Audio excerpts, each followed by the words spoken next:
healthy, got wealthy, and even got wise. That sweet Kangen water open up my eyes, satisfying for the body, gratifying for the mind. Kangen water for the rest of my life. Kangen water quenches your thirst. Kangen water feeds your soul. Kangen water inspiring your dreams. Kangen water for the rest of my life. Let's unify with Chi Spirit. Kangen water will set you free.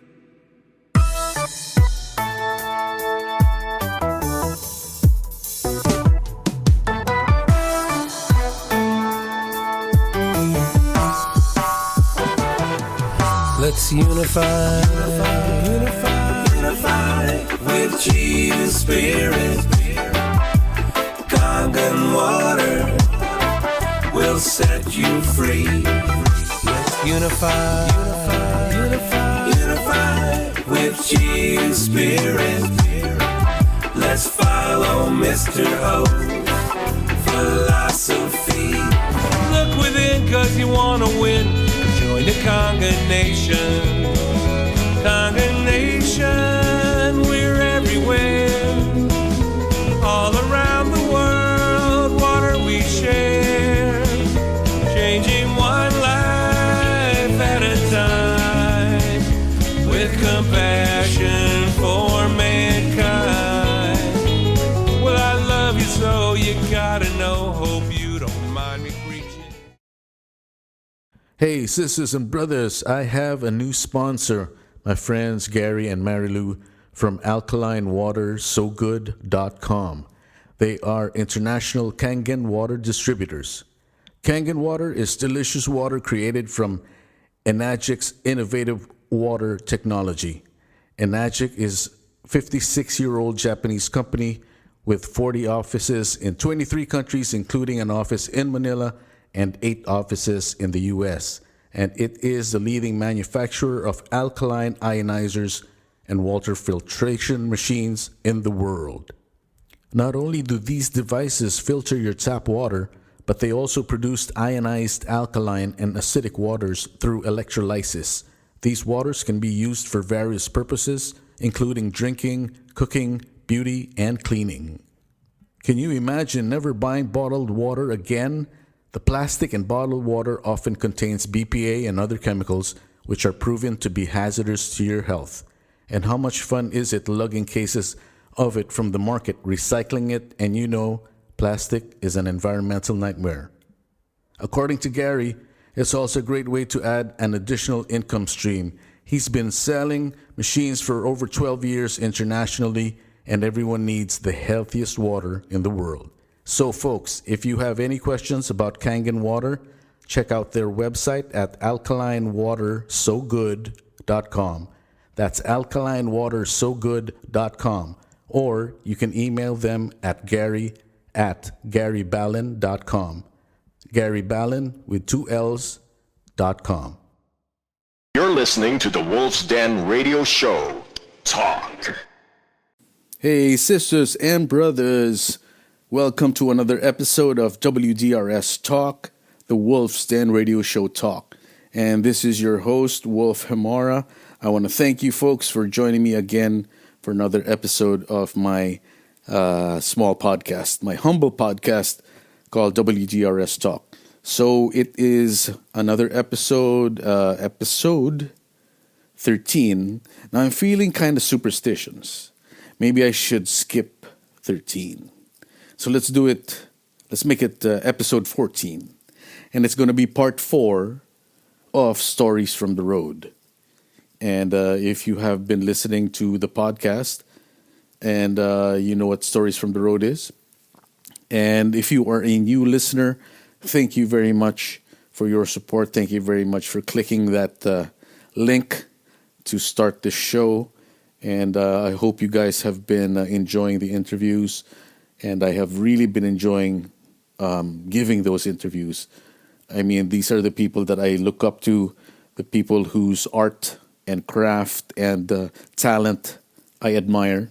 So it's not really any mainstream personality, but the people that I actually look up to and admire and respect. So I hope you guys enjoy the interview so far. There are a lot of really exciting interviews coming up. So please spread the word, and please do subscribe to the channels you're listening to this on.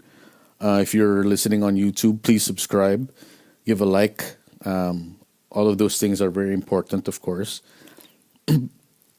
And if you are on Spotify, please give us a follow. Greatly appreciated. Also on Apple Podcasts and Anchor FM. And this is actually done through Anchor FM. They do it for free. They believe in the democratization of audio. So if you want to start a podcast like I did, all you got to do is go to anchorfm.com, or it's also an app. And right then and there, you just have to sign up, as you do always. You sign up with an email, and you can do a podcast right away on your phone and put it up the same once you're finished.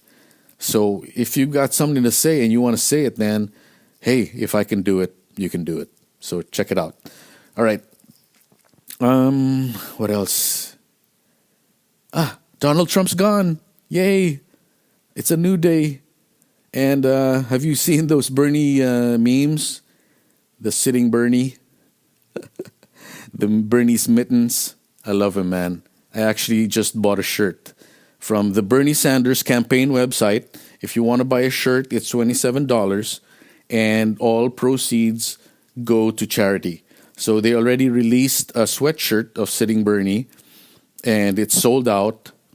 And all of the proceeds, 100%, goes to Meals on Wheels in Vermont, which is a food service for seniors, so that if you sign up to Meals on Wheels, your food gets delivered. Because as you know, a lot of Americans they don't really cook at home.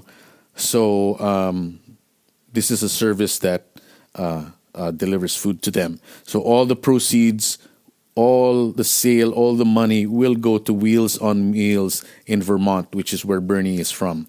So that's how you do it, man. The complete opposite of Trump. So it's a new day. I'm talking like Bernie's the president, but it sure feels like he is up there with Biden.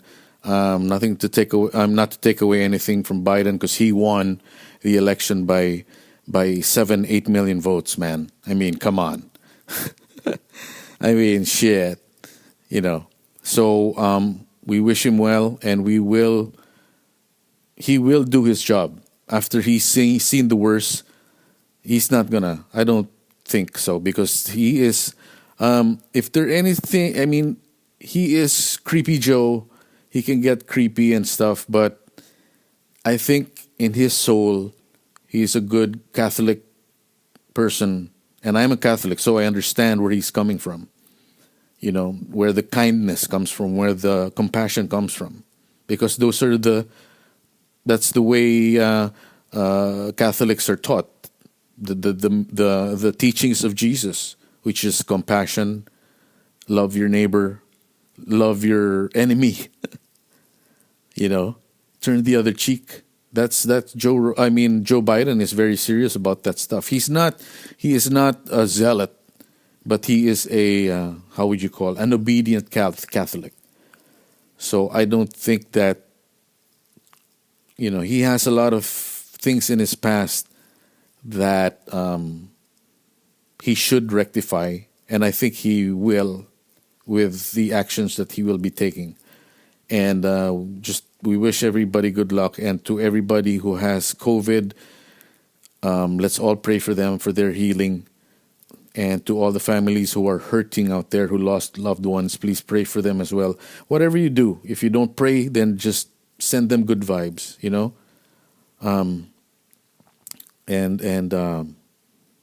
or say something nice to to the ether. Just say it out loud. I hope those people get better. And that's it. You don't have to pray. You just have to say it out loud.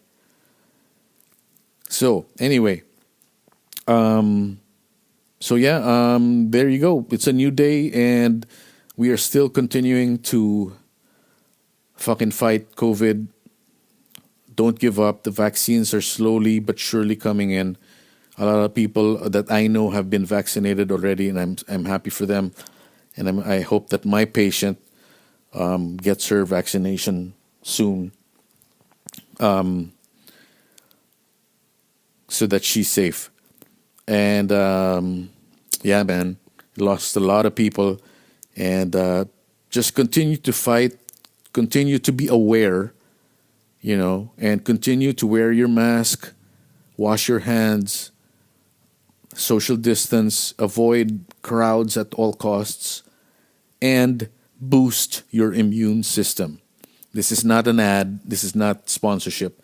This is very important. You boost your immune system through vitamin C, vitamin D, zinc, turmeric, and whatever supplements you got that makes you stronger, because it helps. It makes a difference. And try to cut down on sugar. I'm not trying to be preachy, but that's what I do. I try to cut down on as much sugar as I can. I'm into zero sugar drinks nowadays. Very nice. I think I'm not addicted to the sugar. I'm addicted to the fizz, in soda. That's what I'm addicted to. So I found this really cool brand that I like. It's got the fizz and the flavor and no sugar. So that's how we do it, man. Let's do it all together. There are no more negative misinformation out there. Trump's been banned from Twitter, and they are a private company, so they have every right to ban anybody. He's not the first one to be banned by Twitter. So, don't feel bad for the guy. That's what I'm trying to say. Anyway, so that's it. Take care, people, and here we go. This is Stories from the Road, Part 4, Wolfgang in Cebu. All right, so this story is about the first 2 visits of Wolfgang to the wonderful city in the Visayas called Cebu. Now, if anybody out there, apart from Filipinos who is listening out there, thank you very much. If you have never been to Cebu, if you have never been to the Philippines, please come over. You are so welcome. Please come after the pandemic when everything's okay, and you will have a grand time. And people are nice. The women are beautiful. The food is fucking excellent. And the beaches are out of this world. You will not be disappointed. So Cebu, yeah. So let's see. So we get news that we are going to Cebu. This is the first album had come out, and we were invited to go and play at Paddy's Point in Cebu City. And it was with Razorback. So Wolfgang and Razorback, Paddy's Point, Cebu City. What could go wrong? What could go wrong? Anyway, we were all excited. I mean, at this time, this would be 1996, I think. Early 96, I'm not sure. If anybody was at this gig, please do leave a comment and tell us a story about your own perspective. How it looked from your eyes and ears. So anyway, so we're excited because oh my God. During that time, Wolfgang and Razorback, we were brother bands. I mean, we were the people who hung out with each other. We actually hung out with each other. We played Monopoly together. We made, our early gigs were all together. So going to Cebu was just like going to camping with your best friend, with your best friends. and to have a party basically and get paid for one weekend, a whole weekend of partying and getting paid in the end. So it was great. So we go there. I still have pictures from the flight, I think. I'll be posting them up on the WDRS Facebook page and Instagram as well. So check it out. We get to Cebu, and of course, when you're there with your friends in a strange place, we've never been there. We're average age of everybody was like 24, 25. Prime of your young life, and it was just exciting. And then we where did we stayed in a ship, in a parked cruise ship in Cebu, in Mactan Island, I think. And I'm not sure, I don't remember the name. But if anyone knows that the name of that parked cruise ship, please do leave it in the comments. Fill in the blanks of this story. So we get there, and it's just a wonderful, awesome cruise ship, and it's our hotel. It's our hotel, and me and Basti were bunkmates. A really nice, simple but really classy hotel room, hotel cabin. And so we were roommates, and at the time we were already starting to write new songs. Oh wait, no. I'm sorry. This is in the second. This is in the second part. So we get to Cebu, and I don't remember the actual hotel. It was a hotel. Yeah, I remember now. Okay. So I remember there was a jacuzzi on the top floor. I remember that shit. And I remember Tirso he brought, cigars, because he was starting to take over the management of his family's cigar company in Manila. So yeah, he always had cigars.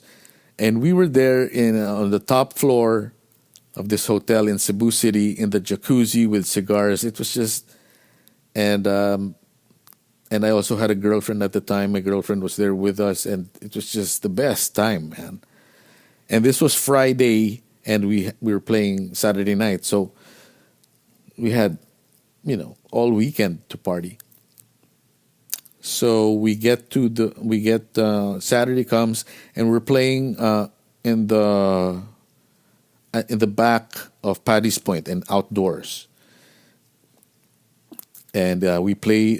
It's the setup. The stage is inside a gazebo, which was in the middle of the middle of this space, in the back of the bar of the restaurant. And so 360 degree view on the stage, but it was just there were chairs set up in the front, plastic chairs, plastic tables, and I don't remember much before the show, but I remember at the show itself, Razorback went on first, and I remember the plastic chairs and tables were so you see the audience, and then you see the chairs and the tables on top of the audience, because everyone wanted to stand up and rock out.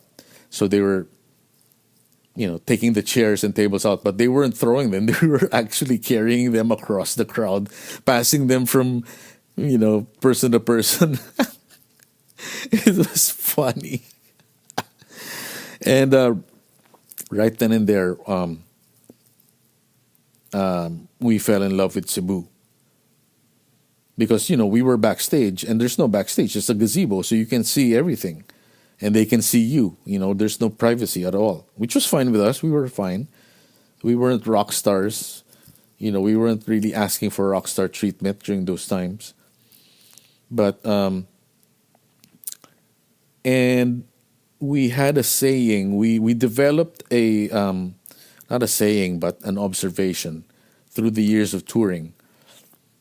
This is later on that the more, and no offense to anyone, but this is our just our observation as Wolfgang, as a touring band, is that the more south you go in the Philippines, the more south you play, the wilder it gets. And it is not untrue.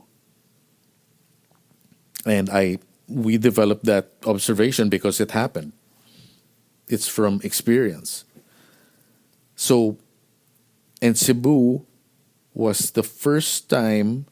No, we already had experienced the gig in Iloilo, and Cebu was the first time. We have never been to Cebu, so we were always surprised because we were, Wolfgang, Razorback.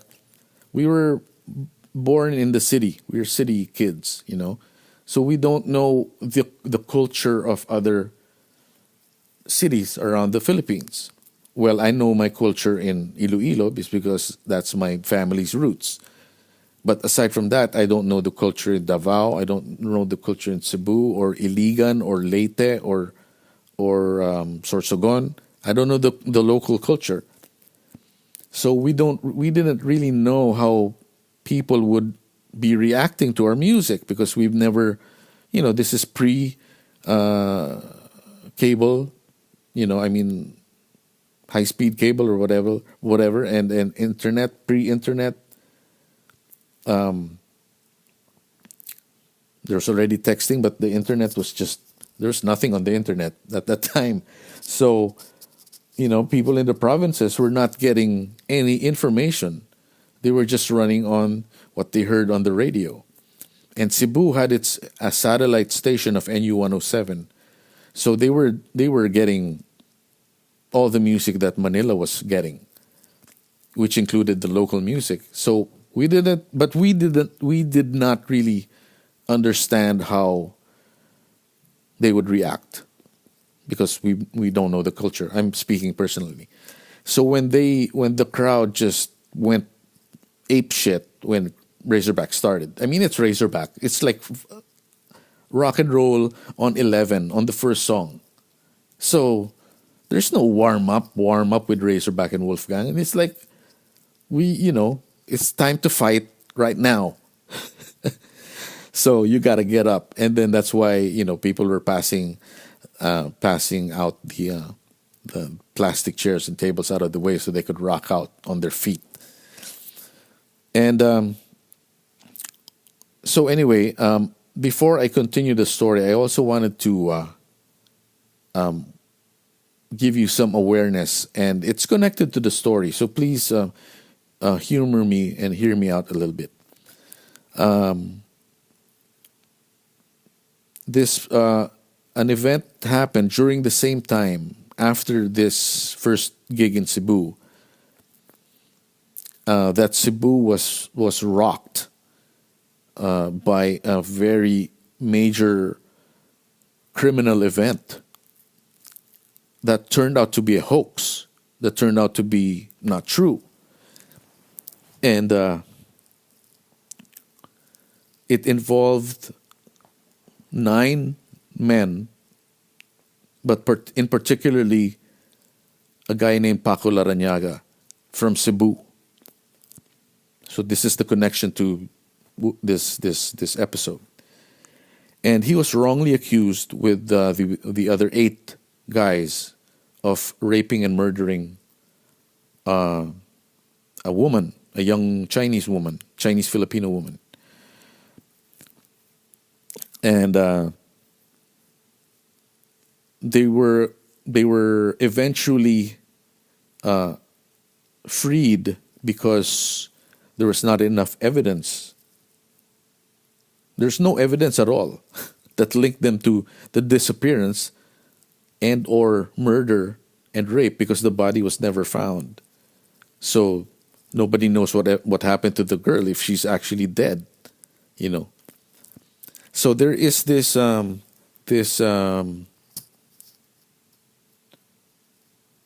documentary that you should check out that involves him, and it's called Give Up Tomorrow. And it is the story of that event and the story of Paco Larrañaga and how he was wrongly accused and was almost given the death penalty. And somehow, I'm not sure, I forget the story, but he is still serving time, but in Spain for something, and the documentary explains it. And but he is already safe from the death penalty, and the 8 other alleged accused men have been freed, and I hope that their lives are back together again. But Paco Larrañaga is still paying for something that he didn't do. So so do check it out. Do check out that documentary, Give Up Tomorrow, so you know what's happening. And you got to raise some awareness. You don't have to be an activist. All you need to do is just to be aware. So that you know that, even though people, you might think that everything's fine and dandy, but it's not. And awareness is a big thing, because now you have a choice. Now your soul and your mind is going to work. You'd be like, shit, I don't like what happened to that guy. How can I help? How can I help him? Or whatever. Or you don't do anything at all. It doesn't matter. But the most important thing is that you're aware that it happened. And it happened in Cebu. And this guy, Paco Larrañaga, was in the front row of this show. Because when that event happened, I think it was months later or years, I don't know, Tirso of Razorback remembered him, because Tirso, he's the guitarist, so he's in front. So he saw them in the front row. They were sitting down in the front row, him and his friends, I guess. And he goes, yeah, pare, that guy, he was there at that show in Paddy's Point. He was in the front row. And I actually remember, because I remember the front row was this big mestizo guy, mestizo meaning, a Spanish-looking Filipino person. And a group in the front row, and they were not moving while all the plastic chairs and tables were, mayhem was happening behind them, but they were unfazed.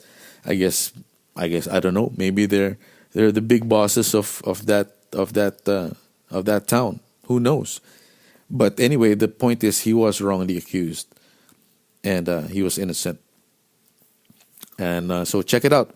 So anyway, he was at that show, and when we played, like I said, we fell in love with Cebu right then and there. We were like, we want to play in this town as much as we can, because they are wild. They reciprocate the energy. They are full of energy. They like to party. They are a party town, and they like the rock and roll to 11. So anyway, moving forward to the second time that Wolfgang goes to Cebu. Let me just take a sip of water here. Hey, sisters and brothers, I have a new sponsor, my friends Gary and Marilu from alkalinewatersogood.com. They are international Kangen water distributors. Kangen water is delicious water created from Enagic's innovative water technology. Enagic is a 56-year-old Japanese company with 40 offices in 23 countries, including an office in Manila and 8 offices in the U.S. And it is the leading manufacturer of alkaline ionizers and water filtration machines in the world. Not only do these devices filter your tap water, but they also produce ionized alkaline and acidic waters through electrolysis. These waters can be used for various purposes, including drinking, cooking, beauty, and cleaning. Can you imagine never buying bottled water again? The plastic in bottled water often contains BPA and other chemicals which are proven to be hazardous to your health. And how much fun is it lugging cases of it from the market, recycling it, and plastic is an environmental nightmare. According to Gary, it's also a great way to add an additional income stream. He's been selling machines for over 12 years internationally, and everyone needs the healthiest water in the world. So, folks, if you have any questions about Kangen water, check out their website at alkalinewatersogood.com. That's alkalinewatersogood.com. Or you can email them at gary@garyballon.com. Gary Ballon with 2 L's.com. Water. Drink your water, folks. Stay hydrated out there. So second time in Cebu, it was a couple of months later, January of 97. Yes, because Semanilin, the second album of Wolfgang, had come out already and came out in 96. So this was January in 97. And this time it was during the Sinulog Festival in Cebu City, which is a fucking big deal. It's like one of the biggest festivals in the Philippines and I would say in the world. I mean, it's like a week-long festival. It's like Dia de los Muertos in Mexico. It's a whole week, and it culminates with drum competitions and parades with the with the guys the drum corps who are competing. So they go through town, through the streets of Cebu, and all these different drum groups, drum corps, different kinds, and tiatihan dancers, native dancing, and it's just wow, man, and everyone's just drinking in the street, with tables, of course, hanging out in the street while these floats go by, and they'll stop and they'll start playing for about 3 minutes, 5 minutes, and people are just partying, man, and drinking, and it's so much fun, man, so much fun in Sinulog. So that was the situation we were going into, and we still did not know from our last trip in Paddy's Point. We did not know how much more popular we had gotten. We don't really know because, like I said, there's no internet, there's no cable TV, there's no connection from the Philippines to the rest of the country, culturally and through video, through television. And so we have no idea. So the venue was going to be at the Cebu National Sports Complex, I think. Cebu Sports Complex, which is a full-on sports complex with a soccer field in the middle, and then a track for track and field that goes around the soccer field. Bleachers on one side and a stage on the other. There's an actual platform for a stage. I guess if they have ceremonies there, they use that. And so we get there, and that's the thing. And we get there on Friday, and then that's when we stay at the ship, at the parked cruise ship. It was beautiful, like I said, and me and Basti were bunkmates. And that is also where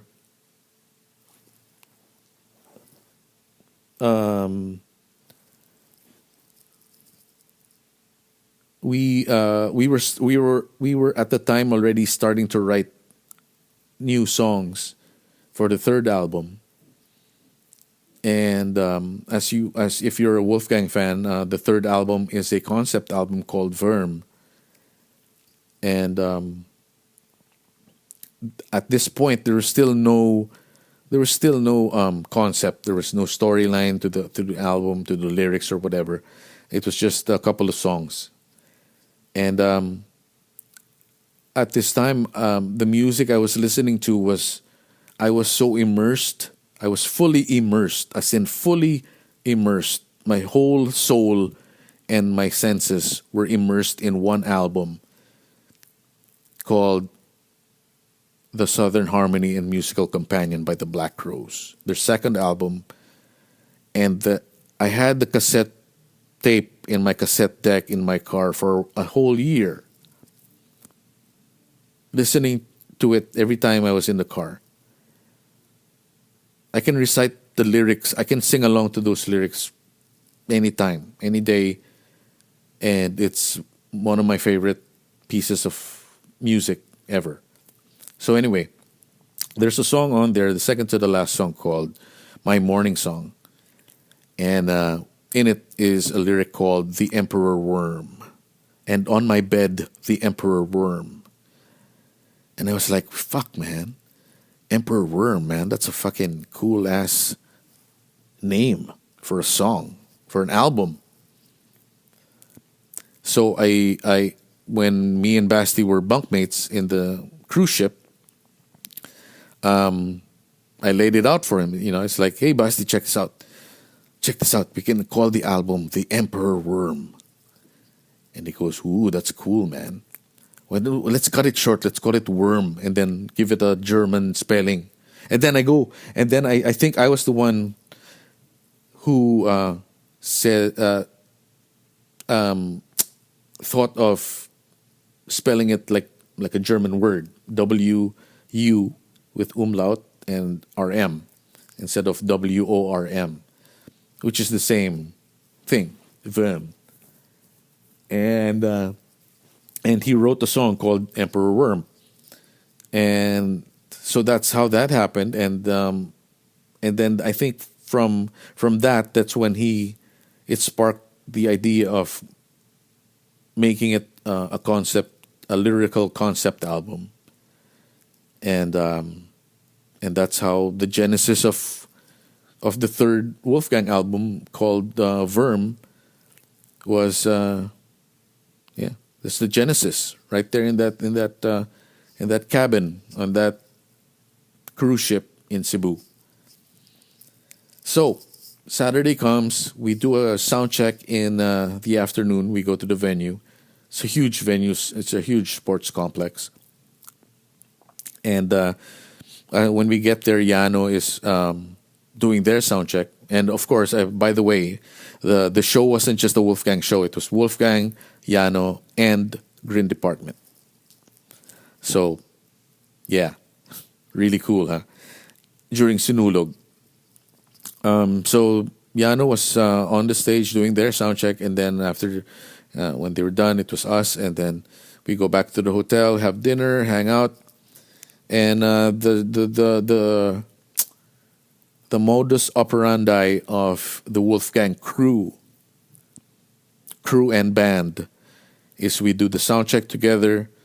We have our sound man, Aris Ginto, and we have our Roadies Inc., and Dino Barton in charge of security. And so they check out the venue, and then Dino meets with the local security for entrance and exit strategies for the band, Then the roadies, because everybody's sharing the back line, all the bands are sharing the sound system and the back line, the amps and the drums. So we have to, the roadies have to take notes on the settings that Manuel and Juan and myself and Basti decide on, so that when it's our turn to get up on there, you just have to turn the knobs from the last band and you're set to go. So and then after dinner, usually what happens is that Roadies Inc., they get a little freshened up and they go ahead to the venue, maybe 2 hours ahead of band, and they stay there, get a feel for the show, and Dino does his job in security. They check out where they can pass, where the van can come in and go out. Really exciting stuff, man, if you think about it. Everybody's working, everybody's on the ball. You can feel the adrenaline, you can feel the everyone's serious. You can feel the seriousness in the air. That okay, we're gonna do this. We're a crew, and we're gonna do this our way, the right way. It's gonna be good. So we take a van to the venue, and when we get there, when we get inside, it's the field, huge field, and we already see people. There's a crowd, and a band's playing up on stage. I think Green Department is still on stage finishing their set. And so when you're at ground level, you can't really tell how many people are actually there because you're going to see only the people in front of you. So me personally, I was like kind of disappointed because the crowd seemed that they were only right in front of the stage. Don't get me wrong, there was a lot of people already, but I didn't know exactly how much. And so we get backstage. We go into the dressing room, which is right under the stage. So the windows to the dressing room are facing the audience. So by the time we get there into the dressing room, Yano has just started. And I think that it was their first song, and it was, I distinctly, and I can remember this right now. I can think about it, and I can hear the voices of the people outside. Kumusta na? Ayos pa ba ang buhay natin? Kung hindi, sorry. Paano na? Ewan ko ba? Bahala na. Sorry about that. But they were singing that song, and that was the opening song of Yano's set. It was awesome, and even if you were right there, you could not tell how many people were actually there because you could only hear the voices of the people in the front row or in the front. So we're like, okay, we hang out. And every time that what happens next when it's time for Wolfgang's set, this always happens, is that one of our roadies, Dennis Carrion, Dick, and Dick, if you're listening, he lives in Australia now. I miss you, man. A real pleasure and honor to have worked with you back in the day, man. So Dick would always come out. This would happen every show, every out of town tour show. Is that when Dick comes into the dressing room and says, "Guys, game?" After all the setup, the roadie set up the amps to our settings, Dino's ready and waiting to escort us to the stage. The rest of the roadies are in place on the stage. Aries is in the soundboard. We're ready to go. We're ready to rock. And when Dick comes in and says, "Guys, game?" And we go, "Fuck yeah, game." And it's on. It's on.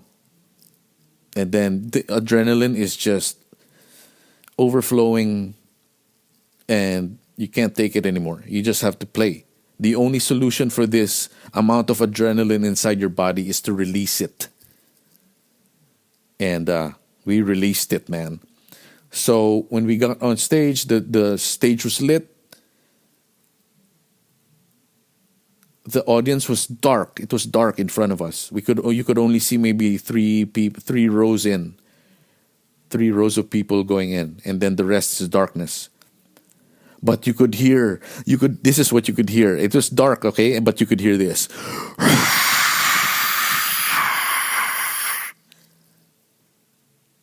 Fuck, man. Total darkness, and all you heard was that. You start after every song, you hear that. But by the 4th or 5th song, I think someone in the venue freaked out that people were getting too wild. As usual, when you have that, people, they turned on the lights. So they turned on the floodlights in the field, and that's when we saw the fucking crowd and how many people were actually there. And we found out later on that what we saw in front of us was 35,000 people. 35,000 people to watch Wolfgang, Yano, Green Department. 3 bands that play original rock music. 3 bands that don't answer to anybody in their, through their art. You know, nobody controls their art but them. 35,000 people came to see that. That was one of the best gigs I've ever played. The biggest crowd I've ever played in front of. And it was like, okay, we're fucking on. We're pushing everybody off the ledge in this fucking show. Everyone is gonna go mad, go crazy, and fucking break shit. But apparently, we also heard that people people had to leave their belts.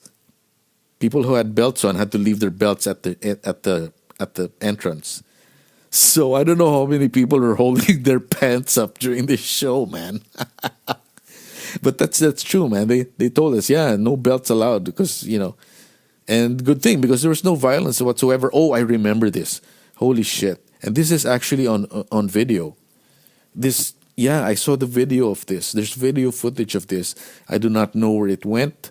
I don't remember if it was actually mine or somebody else's, but if anybody has footage from the Cebu television stations or whatever, this is important. This is important video footage to be unearthed if it does exist out there.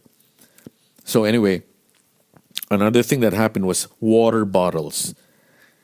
Water bottles were just flying everywhere. I mean, used water bottles. I mean, there was I'm sure there was a couple of water bottles filled with fucking piss inside because it's, you know, hey, it's a rock and roll show, man. What do you expect? What could go wrong, right? But I remember that in the video, it's like just empty water bottles flying every which way. And then a sea of black hair. It's just a sea of black hair. And the hair, you know, and you know, it's funny because I remember this in the video, it's like you see the head banging because you see the light reflecting of all the black hair in the audience. So when they're head banging, you can see the silver. It's, you know, it's pretty much glistening. It's weird. It's a weird sight to see. But that's not all, because we're not even done yet. So we come up to this song called Semenilin, the title track of the second album. It's an epic song with 2 parts. First part is slow tempoed with descriptive lyrics, storytelling lyrics, very nice, epic as I would say. And the second part speeds up, gets more aggressive, more exciting, double tempo, faster tempo, I mean. So we play it and we're like, fuck, we got to play Semenilin because this is the perfect time to play it, you know, in front of all these people. It's a huge venue, a huge sound system. It'll be a great song to play. So we started off. And if you know the song, after the guitar solo, it starts to speed up gradually. And when it speeds up to the double time, where full band comes in, full drums, everyone's playing, at the stroke of midnight, phew, everything shuts down. The lights on the stage, out. The sound, out. I was still playing the drums, but there was no more speakers were going off. The lights, the floodlights were still on. We could still see the audience, but everything on stage was off. And right not even 2 seconds after that, because I think Basti was already singing the final verses. The song was getting up there. It was getting adrenalized, and everything shuts down. And 2 seconds later, not even 2 seconds later, he starts smashing the mic stand, the microphone stand, and he obliterates the stand. He pretty much pulverizes the mic stand. It's broken. Excuse me. And and as he's doing this, because like I said, the power just comes out, just goes out in the climax of the song. So everyone's like, "What the fuck just happened?" And then 2 seconds later, they see Basti smashing the mic stand to bits, and it's just one big roar.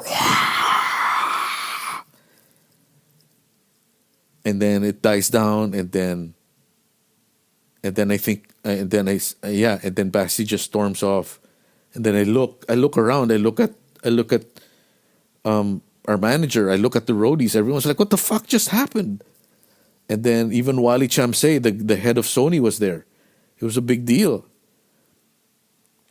A lot of Sony staff went to Cebu just for that, and apparently, the rental of the venue was until midnight, and somehow the I don't know, the promoters didn't want to pay for the overtime fee, which is probably you have to rent the whole day next day. You rent it till Sunday, so even if they're not going to use it, they have to rent it out. So like they're probably like, "No, we're not going to pay." So they were like, I don't know. I'm just speculating. Maybe they were playing chicken with the venue, but the venue's like, "Hey, man, you didn't pay." So click. They didn't care what the fuck was happening. So anyway, we get out of there. Then we go back to the hotel. And on the way out, mind you, when we got in there through the van, our van was our vehicle. There was no one in that side of the field. It was empty. But going out, it was full of people already. It was just full. And we had to make space. I think there was a police escort that we had to get out from off the field into the exit into the street. And going through the crowd, and then the people they realize that it's the band inside the van, and they just start hitting the windows of the van, not to break it, but to so it's like this. It just sounds like this.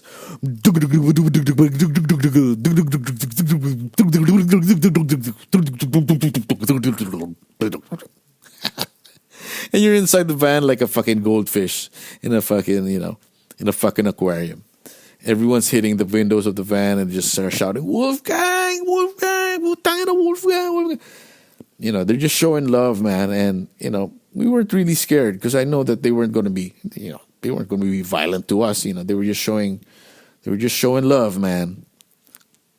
So we get back to the hotel, and the local news is there with a camera crew, and they're there to interview us, see what happened.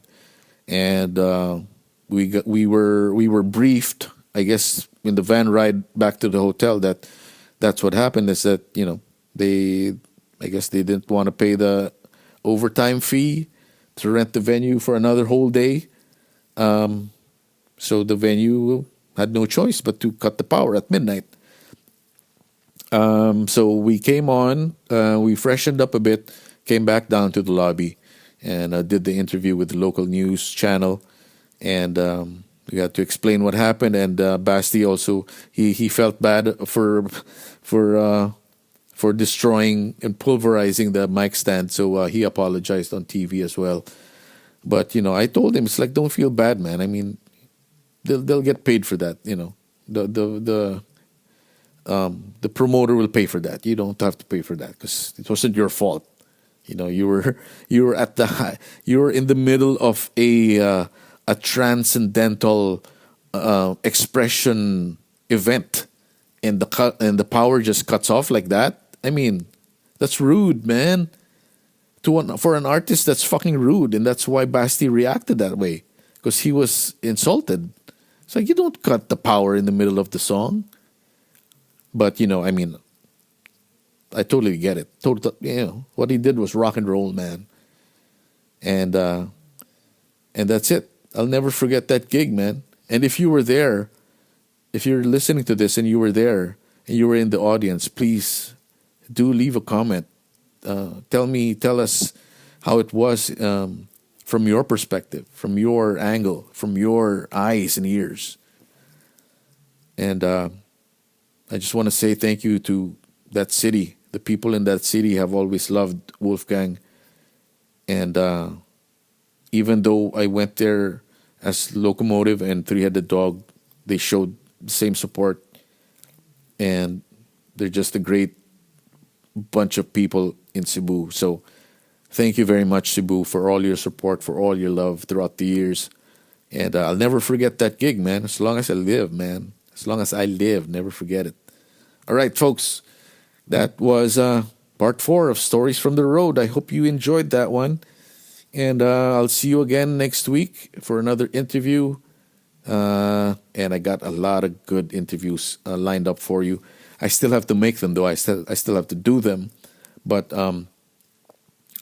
it's just the scheduling issues, which is very understandable. People have lives to live. And I just appreciate that they make time to humor me and to humor my curious mind. And so thank you for all your support, folks. Please subscribe to the channels. Thank you to our sponsor, KangenWaterSoGood.com. Check them out.